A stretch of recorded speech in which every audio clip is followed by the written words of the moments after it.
கார்த்திக் சுப்ராஜ் வந்து நல்ல மேக்கிங் தான் பண்ணுவாரு, பார்த்தாலே தெரியும். இத்தனை படங்கள்ல மேக்கிங் குறையெல்லாம் சொல்லல யாரும். அதுக்காக எடுத்த எல்லா ஷாட்டையும் வைக்க முடியாதுல்ல. இந்த கதைக்கு சில விஷயங்களை கட் பண்ணணும்னா பண்ணணும். அப்படி பண்ணாதான் படம் தப்பிக்கணும்னா அதை கட் பண்ணி தான் ஆகணும். ட்ரெய்லர்ல பண்ண எடிட்டிங்கவே அவங்க கரெக்ஷன் பண்ணாம அப்படியே விட்டுருந்தாங்க. அதே மாதிரிதான் எடிட்டிங்கும் இந்த படத்துலயும் நடந்திருக்கு. ஸோ இந்த படத்தோட வில்லன் எடிட்டிங்ல கண்டிப்பா சொல்லி படத்தை கிட்டத்தட்ட ஒரு ½ ஹவர் கட் பண்ணிருக்கலாம். ஒருவேளை ½ ஹவர் கட் பண்ணியிருந்தா இந்த படம் கொஞ்சம் சுவாரஸ்யமா வர்றதுக்கு கொஞ்சம் வாய்ப்பு இருந்திருக்கு. அதை வாண்டடா அவங்களே விட்டாங்க. இந்த எடிட்டிங்க்கு ஒரு உதாரணம் பாத்தீங்கன்னா குட் பேட் அக்லி படம் தெரியும். அந்த படத்துல பெருசா ஒண்ணும் இல்ல, அஜித்தை வச்சு விஷயத்தெல்லாம் காய் நகர்த்தி சாப்பிட்டு வச்சு முடிச்சிருப்பாங்க. ஆனா அதுல பெரிய விஷயம் என்னன்னா படம் ரொம்ப சின்ன படம். எடிட்டிங் வந்து டக்கு டக்கு டக்குன்னு முடிச்சுட்டு போயிட்டு வரும். என்ன நடக்குதுன்னு யோசிக்கிறப்போ அடுத்த சீன் வந்துடும், அதே அடுத்த சீன் வந்துடும், அப்படியே போய் படம் முடிஞ்சிடும். சூர்யா என்ட்ரிக்கு அப்புறம் கொரியன் ஃபில்ம் மாதிரி ஒரு ஃபில்ம் மேக்கிங்ல தான் டிராவல் ஆச்சு. படத்தோட ஒரு 20 மினிட்ஸ் கழிச்சு பாக்குறப்ப நல்ல விறுவிறுப்பா ஒரு ட்விஸ்டோட நல்ல ஒரு கேரக்டர், ஒரு நல்ல டஃப் கொடுக்குற மாதிரி ஒரு வில்லனோட ஒரு ஹீரோ மோதுற மாதிரி ஒரு சீக்வன்ஸ் கரெக்டா அமைஞ்சிச்சு. அது ஒரு ஃபைட் சீக்வன்ஸ் வச்சிருந்தாங்க, செம்மையா பண்ணியிருந்தாங்க. ஃபர்ஸ்ட் ஹாஃப் வந்து செம்மையா ஏதோ ஒரு பயங்கரமான ஒரு படம் பண்ண போறாங்க அப்படின்ற ஒரு நம்பிக்கை நல்லாவே கொடுத்துச்சு.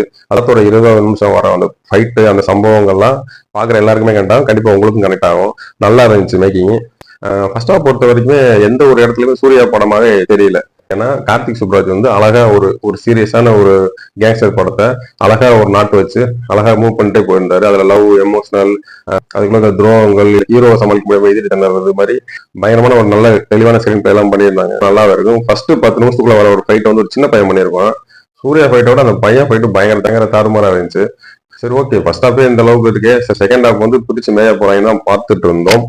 பட்டு அது சூர்யா படமாவும் வராம கார்த்திக் சுப்ராஜ் படமாவும் வராம ஒரு மாதிரி மிக்சட் ஆயிடுச்சு.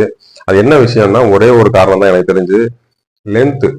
நல்ல மேக்கிங் தான், பட் ஆனா எடிட்டிங்ல வந்து கிரிப்பா உட்காரல. எப்படா படம் முடியும், எப்படா இன்ட்ரோல் வரும், அந்த மாதிரி ரொம்ப ஒரு மாதிரி தொய்வடைகிற மாதிரி ஆயிடுச்சு. ஏன்னா படத்து வந்து 3 மணி நேரம் போயிட்டு இருக்கு. இந்த 3 மணி நேரத்துக்கான விஷயங்கள்லாம் கிடையாது. படம் வந்து ஃபர்ஸ்ட் ஆரம்பிக்கிறது ஒரு கதையில ஆரம்பிக்கும், முடிகிறது வேற ஒரு கதையில முடியும். செகண்ட் ஹாஃப்ல வந்து வழக்கம் போல எல்லா சூர்யா படங்கள்ல இருக்கிற பெர்ஃபார்மன்ஸ் எல்லாம் மிக்ஸ் பண்ணி பண்ண மாதிரி ஒரு மாதிரி ட்ராஜடி ஆயிடுச்சு. ஃபர்ஸ்ட் ஹாஃப் நல்லா இருந்துச்சு. அதே கனெக்டிவிட்டியில செகண்ட் ஹாஃப் உட்காரப்ப இப்போ ட்விஸ்ட் வந்துடும், இந்த ட்விஸ்ட் அது கூட கனெக்ட் ஆகும், இல்ல அது கூட கனெக்ட் ஆகும், ஏதோ ஒன்று நடந்துடும். ஒரு கட்டத்துக்கு மேலே இப்ப முடிஞ்சிடும் அப்படின்னு நினைச்சா அது முடியவும் முடியாது. மறுபடியும் போகும், மறுபடியும் முடிகிற மாதிரி போகும், மறுபடியும் ஆரம்பிக்கும், மறுபடியும் முடியும், மறுபடியும் ஆரம்பிக்கும். கடைசியில் எண்ட் ஸ்கால் போட்டாங்க. அப்பயும் திடீர்னு பார்த்தா ஓப்பன் பண்ணி அப்போ ஒரு காமெடி பண்ணிட்டு இருந்தாங்க. ஏன் அந்த மாதிரி காமெடி எல்லாம் கொஞ்சம் முன்னாடி பண்ணிருக்கலாம், எடிட்டிங் நிறைய குறைச்சிருக்கலாம்.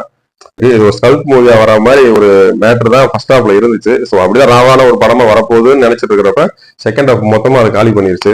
ஸோ ஒன்ஸ் வாட்ச் பண்ணலாம். தாராளமா விருப்பம் இருந்தால் நீங்க போய் சூர்யாவுக்காகவோ இல்லை கார்த்திக் சுப்ராஜுக்காகவோ ஒன்ஸ் இந்த படத்தை வாட்ச் பண்ணலாம். பாய்.